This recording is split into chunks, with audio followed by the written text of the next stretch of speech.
तो जैसा कि लास्ट एपिसोड में हमने देखा था, जो ग्रेट एल्डर और बाकी के सभी एल्डर होते हैं वहाँ पर आ जाते हैं। और अब जो ग्रेट एल्डर होते हैं वो चलाते हुए बोलते हैं कि ठीक है, अब सभी लोग यहाँ पर आ चुके हैं, तो चलो फिर सेरेमनी को स्टार्ट करते हैं। और ग्रेट एल्डर के इतना बोलते कि शादी अब हम देखते हैं कि जो शो हुआन होता है वो वहाँ पर आ जाता है, जहाँ पर कि हम देखते हैं कि उनके सामने फोर्थ एल्डर खड़े होते हैं। और उनसे अलग वहाँ पर जो पब्लिक खड़ी होती है वो चिल्लाते हुए शूयान से बोलती है कि आखिर तुम खुद को समझते क्या हो? क्या तुम्हें लगता है कि तुम हमारे हेड बनने के लायक हो? तुम्हारे लिए सही है रहेगा कि तुम यहाँ से वापस चले जाओ। और इतना बोलकर वहाँ पर जितनी भी पब्लिक होती है वो शूयान के ऊपर केले तरबूजों के छिलके विलके फेंकने लगते हैं, जो देखकर फोर्थ एल्डर को भी समझ में नहीं आता कि वो इस चीज़ का क्या करे। लेकिन जो शूयान होता है उसे तो इस चीज़ से कोई भी फर्क नहीं पड़ता, वो जाकर आराम से अपनी चेयर पर बैठ जाता है। जो देखकर फोर्थ एल्डर को वैसे तो बहुत ज़्यादा गुस्सा आता है, लेकिन वो अब अपने गुस्से को शांत करते हुए चिल्लाते हुए लोगों से बोलता है सभी लोग शांत होकर बैठ जाओ, क्योंकि अब जो कंपटीशन है वो स्टार्ट होने वाला है। और उसके इतना बोलते के साथ ही हम देखते हैं कि किसी के चिल्लाने की आवाज़ आती है, जो कि चिल्लाते हुए बोलता है कि जो यंग मास्टर है वो यहाँ पर आ रहे हैं। और उसके इतना बोलते के साथ ही हम देखते हैं कि शियोंग, हांडू और जो मोजिन होते हैं वे सभी लोग वहाँ पर आ रहे होते हैं। और अब मोजिन को वहाँ पर देखकर जो लड़कियाँ खड़ी होती है वे उसकी दीवानी होने लगती है। वे उसकी तारीफ करते हुए बोलती है कि ये कितना ज़्यादा खूबसूरत है, मैं तो इससे शादी करने के लिए तैयार हूँ। और उन लड़कियों के इतना बोलते के साथ ही हम शू फैमिली के सभी लोगों को देखते हैं, जो कि सोर्स एक्ट के लोगों को देखकर बहुत ही ज़्यादा शौक हो चुके होते हैं। लेकिन वहीं दूसरी तरफ जो शो यान होता है वो उन्हें देखकर बस मुस्कुरा रहा होता है। और अब उन्हें देखकर जो ग्रेट एल्डर होता है वो अपने मन में सोचता है कि मुझे लगा ही था कि जो हान फैमिली है उसका पक्का सोर्स एक्ट के साथ में कोई ना कोई रिलेशन है, लेकिन मुझे समझ में नहीं आ रहा कि यहाँ पर तो केवल शू यान और जो हान डो है उसके बीच में फाइट होने वाली है, तो फिर ये यहाँ पर क्यों आए हैं? कहीं ऐसा तो नहीं है कि जो हान फैमिली है वो अब सोर्स एक्ट की एक डायरेक्ट फैमिली बन गई है? और अब ग्रेट एल्डर के इतना सोचते के साथ ही अब जो हान डू होता है वो चिल्लाते हुए बोलता है आगे तुम लोग खुद को समझते क्या हो? यहाँ पर यंग मास्टर मुजिन आए हुए हैं, लेकिन तुम में से यहाँ पर किसी ने भी उसको ग्रीट नहीं किया।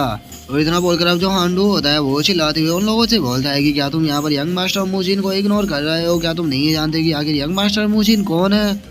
जो सुनकर जो ग्रेट एल्डर होते हैं वो हांडू से बोलते हैं कि हम नहीं जानते थे कि जो यंग मास्टर मुजिन है वो यहाँ पर आने वाले हैं। और इतना बोलकर वो अपनी चेयर से खड़े ही होने वाले होते हैं, लेकिन तभी जो शूयान होता है वो ग्रेट एल्डर को खड़ा होने से रोक देता है। और वो मुजिन से बोलता है कि कितना अच्छा रहता अगर आप यहाँ पर आने से पहले ही मुझे बता देते, लेकिन मैं नहीं जानता हूँ कि आप यहाँ पर क्यों आए हो। और शूयान की अब इस बात को सुनकर जो मोजिन होता है वो भी हंसने लगता है। और वो हंसते हुए शूयान से बोलता है कि अगर मैंने तुम लोगों को यहाँ पर डरा दिया हो तो प्लीज इसके लिए मुझे माफ कर देना, लेकिन सच बताऊँ तो मैं यहाँ पर इसीलिए आया हूँ क्योंकि मैंने सुना था कि जो यंग ब्रदर शूयान है उनकी फाइट हांडू से होने वाली है, तो इसीलिए मैं यहाँ पर आपको चीयर करने के लिए आ गया। और अब ये जानकर कि जो मोजिन है वो शूयान के लिए यहाँ पर आया है, सभी लोग बहुत ही ज़्यादा शौक हो जाते हैं। जो शूयान होता है वो मुस्कुराते हुए मोजिन से बोलता है कि आपके इस चीज़ के लिए बहुत बहुत शुक्रिया, लेकिन चूंकि अब आप यहाँ पर आ ही चुके हो तो प्लीज़ इसीलिए सीट को ले लीजिए, क्योंकि वैसे भी अब यहाँ पर फाइट स्टार्ट ही होने वाली है। और शूयान के इतना बोलते के साथ ही अब जो ग्रेट एल्डर होते हैं वो फुसफुसाते हुए शूयान से बोलते हैं कि शूयान मुझे एक चीज़ बताओ कि आखिर जो ये मोजिन है ये तुम्हें यंग ब्रदर क्यों बोल रहा है? जो सुनकर जो शूयान होता है वो ग्रेट एल्डर से बोलता है कि आखिर मैं इस बारे में कैसे जानता हूँ? मैं भी इनसे केवल एक ही बार मिला हूँ, तो मैं भी इस बारे में इतना ज़्यादा नहीं जानता कि आखिर ये मुझे यंग ब्रदर क्यों बोल रहा है। और शूयान के इतना बोलते के साथ ही अब जो फोर्थ एल्डर होता है वो सामने आ जाता है। और वो सामने आते हुए बोलता है कि ठीक है चलो, तो अब सेरेमनी को स्टार्ट करने का टाइम आ चुका है। और जैसा कि आप जानते हैं कि जो शूयान है वो हमारी शू फैमिली का न्यू हेड बनने वाला है, तो इसीलिए अगर किसी को इस चीज़ से ऑब्जेक्शन है या कोई हमारे यंग लॉर्ड को यहाँ पर चैलेंज करना चाहता है तो वो सामने आ सकता है। और फोर्थ एल्डर के इतना बोलते के साथ ही हम हांडू को देखते हैं, जो कि मोजिन के पास में आते हुए उससे बोलता है कि यंग मास्टर मैं आपसे पूछना चाहता हूँ कि कहीं आप भूल तो नहीं गए हैं कि आपने हमारी हान फैमिली के एक मेंबर को सोर्स एक्ट का अप्रेंटिस बनाने का मुझसे वादा किया था। जो सुनकर जो मोजिन होता है वो हांडू से बोलता है कि मैं अपने इस प्रोमिस को पूरा करने के लिए तैयार हूँ, लेकिन इसके लिए मेरी एक शर्त है, तुम्हें यहाँ पर शूयान को हराना होगा। जो सुनकर अब जो हांडू होता है वो भी काफ़ी ज़्यादा खुश हो जाता है। और वो खुश होते हुए बोलता है कि ये तो बहुत अच्छी बात है, इस ट्रैश को यहाँ पर हराना मेरे लिए कोई भी बड़ी बात नहीं है। और हांडू की इस बात को सुनकर हम देखते हैं कि जो मोजिन होता है वो उसे कोई भी जवाब नहीं देता। और उसके इतना बोलते हैं हम फोर्थ एल्डर को देखते हैं, जो कि वहाँ पर चिल्लाते हुए बोलता है कि ठीक है, जो भी हमारे यंग लॉर्ड को चैलेंज करना चाहता हो वो जल्दी से स्टेज पर आओ, क्योंकि इस चीज में इतना टाइम नहीं है। और फोर्थ एल्डर के इतना बोलते के साथ ही हम देखते हैं कि वहाँ पर एक पर्सन आने लगता है। और वो वहाँ पर आते हुए बोलता है कि मैंने सुना है कि जो हमारे यंग मास्टर है उन्होंने कुछ दिन पहले ही हान पोंग को हराया है, तो इसीलिए मैं सोचूं यहाँ पर यंग मास्टर को चैलेंज करने के लिए आया हूँ। और मुझे यकीन है कि जो यंग मास्टर है वो मेरे चैलेंज को यहाँ पर एक्सेप्ट जरूर करेंगे। जो सुनकर अब जो फोर्थ एल्डर होते हैं वो सोजुंग से बोलते हैं कि ये जो फाइट होने वाली है ये हमारी शू फैमिली की यंगर जनरेशन के अंदर होने वाली है, तो इसीलिए तुम यहाँ पर यंग मास्टर को चैलेंज नहीं कर सकते। और फोर्थ एल्डर के इतना बोलते के साथ ही हम देखते हैं कि जो सोजुंग का फादर होता है वो भी वहाँ पर आने लगता है और वो वहाँ पर आते हुए बोलता है कि फोर्थ एल्डर मैं आपको बता देना चाहता हूँ कि जो मेरा बेटा सोजुंग है वो भी यंग जनरेशन के अंदर ही आता है।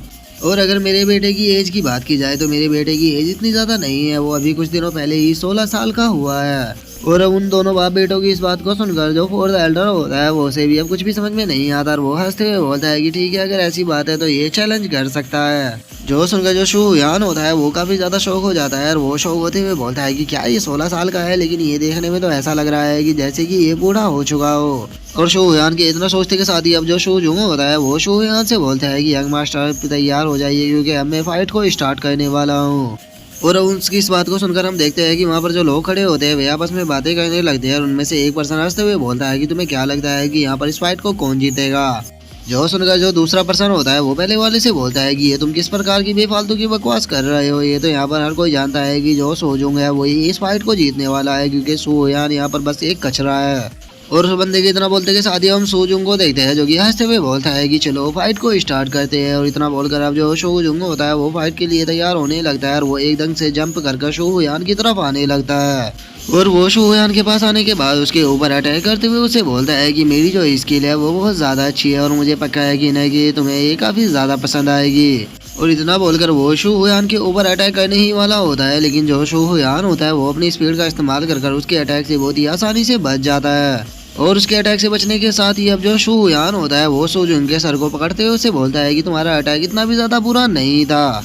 और इतना बोलते ही जो शोहुयान होता है वो एकदम से उसके सर के ऊपर एक अटैक को कर देता है और उस अटैक को करने के बाद जो शोहुयान होता है वो जब दोबारा से जंप करते हुए उसे बोलता है कि ये मैटर नहीं करता कि तुम्हारा अटैक कितना ज्यादा पावरफुल था, लेकिन उसके बाद भी तुम यहाँ पर मेरे अपोनेंट नहीं हो। और इतना बोलते के साथ ही हम देखते हैं कि जो सोजुंग होता है वो वही जमीन पर गिर जाता है और उसी के साथ हम देखते हैं कि उसके मुंह से भी बहुत ही ज्यादा ब्लड आने लगता है, जिस कारण जो सोजुंग होता है उसे बहुत ज्यादा गुस्सा आ जाता है और वो शोहुयान की तरफ गुस्से में देखते हुए बोलता है कि बास्टर्ड मैं तुम्हें नहीं छोड़ूंगा। और वो इतना बोल ही रहा होता है, लेकिन तभी जो शोहुयान होता है वो एकदम से उसके पास में आकर उसकी गर्दन के ऊपर एक चोप को मार देता है, जिस कारण अब वो वही जमीन पर गिरकर बेहोश हो जाता है। जो देखकर वहाँ पर जो लोग खड़े होते हैं वे आपस में बातें करने लगते हैं कि शोहुयान ने तो इसे यहाँ पर केवल एक ही अटैक में हरा दिया, हमने तो कभी भी नहीं सोचा था कि ये इतनी आसानी से फाइट खत्म हो जाएगी। और उन लोगों के इतना बोलते के साथ ही अब जो शोहुयान होता है वो सोजुंग से बोलता है कि तुम्हें फाइट करने से पहले अपने अपोनेंट के बारे में अच्छे से जानना चाहिए, उसके बाद ही उसके ऊपर अटैक करना चाहिए। तुम यहाँ पर केवल अपनी पावर का यूज कर मुझे हराना चाह रहे थे, लेकिन यहाँ पर तुम्हें अपनी स्पीड का भी इस्तेमाल करना चाहिए था। अगर तुमने यहाँ पर अपनी स्पीड का भी इस्तेमाल किया होता तो शायद तुम मुझे यहाँ पर हरा देते। और अब शोहुयान के इतना बोलते के साथ ही जो हमारा आज का एपिसोड है वो यहीं पे कंप्लीट हो जाता है। तो नेक्स्ट एपिसोड में देखेंगे कि आगे क्या होता है। अगर आप लोगों को वीडियो अच्छी लगी हो तो लाइक करना, चैनल को सब्सक्राइब करना। मैं मिलता हूँ नेक्स्ट एपिसोड में, तब तक के लिए बाय बाय गाइस।